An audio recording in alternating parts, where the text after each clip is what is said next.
I'm gonna die. No, you're not. You're Australian. You're impossible to kill. Hello there, Sarah from 17 once again. This is my Battlefield 1 hard difficulty video walkthrough. This is the 4th war story. This is the runner. It's called Cape Helles. I can't say that word, I'm sorry guys. There are so many geographical places that I cannot say. But this takes place in the battle for Gallipoli, which there's a Mel Gibson movie about this. If you don't know, it's a pretty interesting movie too. It's the only reason I know too much about Gallipoli. Unfortunately, in history, we did like weird shit in history, none of the stuff you actually need. Like we did Vietnam War, which don't get me wrong, Vietnam War is an important war and there's stuff that happened there, but I'm English, and you would think that perhaps we would have done a couple more closer to home, but instead, you know, get in there with the Viet Cong and everything. But this mission, really simple, really quick. God, this game is beautiful and it runs at a good frame rate. I miss games that run well and look this good. I really do. It's it rejuvenates my soul, because games when they're pretty are nice. You know, pretty things are nice. You can't go against this. It's just standard biological programming. We look at a sexual partner based on if we think they look nice, and it's the same with the video games, minus the much more difficult to put your penis inside it part. But we're going to be pushing up this mountainside, which involves going through these trenches, and I'm going to be using a single action rifle that's got one of those weird optics that I'm almost certain didn't exist in this war. And I'm not the biggest fan of these optics because they look goofy. They're definitely useful and they can be used and you can get used to them. I'm a very visual person though, and much like when I eat and much like when I play, if something doesn't look good to me or doesn't look right, it affects my opinion of it regardless of how it is. So, it is not in any way a condemnation of the mechanic or of the way it feels. Oh god, look at the detail on the gun, dude! You can see like the shit on it and the... Oh! This game looks amazing. I love the shotgun too. The trench guns you can use in this game are really fun.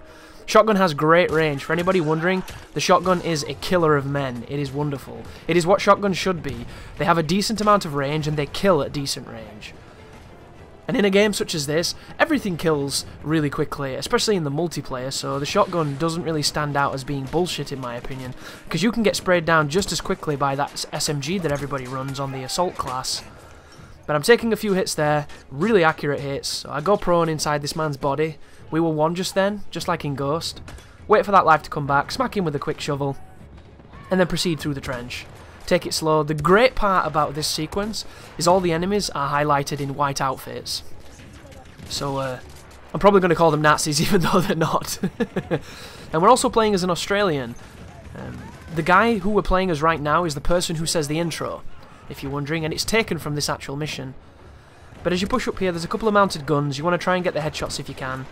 Can be a bit of a work of art, but if you see the hit marker go red, it means you got the kill, and that's... Whoa, look at how fast that guy moves. There's some kind of weird scripting to get him on the hill when you get there, and it makes him go in turbo mode. But there's two paths coming up here. You can follow this flank. I died, unfortunately, because I'm a great player. Or you can go to the left, up towards a farmyard where there's some collectibles and stuff, and you can kind of swoop back in on the back edge of it. How you do this is entirely up to you. I've done it both ways. Neither is, you know, all that difficult. But up here there is a cache of weapons. Hopefully you'll get something interesting. Here is another shotgun. Maybe this one's got more ammunition, so swap it out. And in here is the assault rifle that I mentioned that people use in the multiplayer. I hate that sight on it though. I prefer its hindsight. That is a grenade launcher. You only get, I think it's like 3 to 4 shots with it though, and the grenades are great, but they bounce, they don't detonate on impact, so it can be difficult to get the hits you want. But this is a weapon that I really like the hip fire from. I'm a big fan of hip firing in Battlefield 1. If you look on the soldier page of the main menu, you can see what the hip fire statistic is for the weapons. Some of them are really good. This particular SMG is good at a lot of ranges, but you have to feather the trigger. If you hold the trigger, you're going to miss. If you press the trigger too fast, you're going to miss too, because it's going to kick too hard. So at range, you want to really... this is one of my favourite guns as well. I would never have thought I would have liked a gun with an aimer such as this, but this gun is accurate and it fires pretty much as quick as you press the trigger, which I really appreciate. It's got really manageable recoil. It's a very fun gun. I'm definitely going to be checking that one out in the multiplayer. But once you push into this area, you have to capture this zone. Every time you kill an enemy that's here, this is really hard to aim with this gun, I think. It's a little bit too keyholey for me. I find it very difficult. I think it's because there's so much gun on screen. You know when there's that much gun, I just feel like there's stuff in my face. I'm being crowded.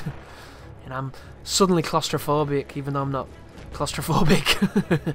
But once it starts ticking down, this is yours, and once it gets to the end, you have captured the zone. So here's a collectible if you're interested in that kind of thing, and that's the end of the mission, guys. So thank you very much for watching, and you take care now.